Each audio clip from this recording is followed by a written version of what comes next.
You've been calling games for Fox almost as long as Nance at CBS when he came out off the studio at CBS, out of the studio, and was put into the booth to call the top games for CBS.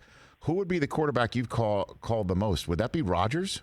If you just sat back and thought like 100, have you done 100 Aaron Rodgers games in the same way that he's done 100 Brady games? Yeah, the funny thing is, I think prior to Aaron taking over in 2008, it might have been Favre. So, for one singular, and that's just really reflective of how they've had two guys for the most part there for the last, X number of years. And other teams rifle through them. So you think, well, Cowboy, that's all we end up doing. In 6 of our last 7 weeks, we've got Dallas at Fox in this upcoming season. But that's Dak for now, and it was Romo for a while. Did a ton of Romo games, obviously. But I think it would be either one of those two Green Bay quarterbacks would be the answer to that question. Well, now how about the Jordan Love drafting now replaying the Favre-Rodgers drama, but Rodgers in the role of Favre, and seemingly, we'll see. That is going to be front and center, or at least put it this way, behind the scenes. Certainly, if there are Green Bay struggles coming out of the gate at Minnesota, home for Detroit, at New Orleans, and then a Monday nighter home for Atlanta, a 1-3 start there might get something going. Favre was on the show 2 Wednesdays ago, said an 0-3 start would get that whole thing going in Green Bay, is what he said. Well, I think draft night got the whole thing going. Yeah. And kudos to you and the guys for getting Brett on. And it was great to hear and read about, because I think it was an honest assessment. And I think anybody that knows the personalities there, I don't look. There's no way you can look at the Green Bay Packers, who we've been lucky enough to call, as we said, a ton of their games, and I've called them winning the whole thing. Aaron Rodgers has not been the issue. It's been a defensive problem that's gone on and been persistent even through different coordinators and different personnel.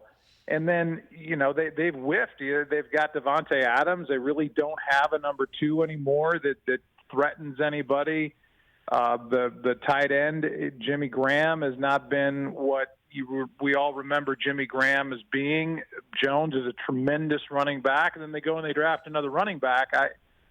I don't know. I don't think you can assess, at least from the outside, the Green Bay Packers situation and go, that was the necessary move, unless this guy's just unreal. And I can't speak to that. I have no idea. If he's a once in a generation talent, then obviously if you believe that, then you go get him. But if he's not, if he's short of that, then I don't know what you're doing when you got a team that was in the NFC Championship game a year ago and won 13 games. That just doesn't make sense to me. Yeah, the thing that Favre kept harping on or falling on was what we were as well, is the trading up. At least back in the day, Ted Thompson could say to Favre, if he did, which Favre said he didn't, that, hey, look, we had a guy fall into our laps who was up there with Alex Smith as a possible number 1 overall selection. This one, they traded up to go get him.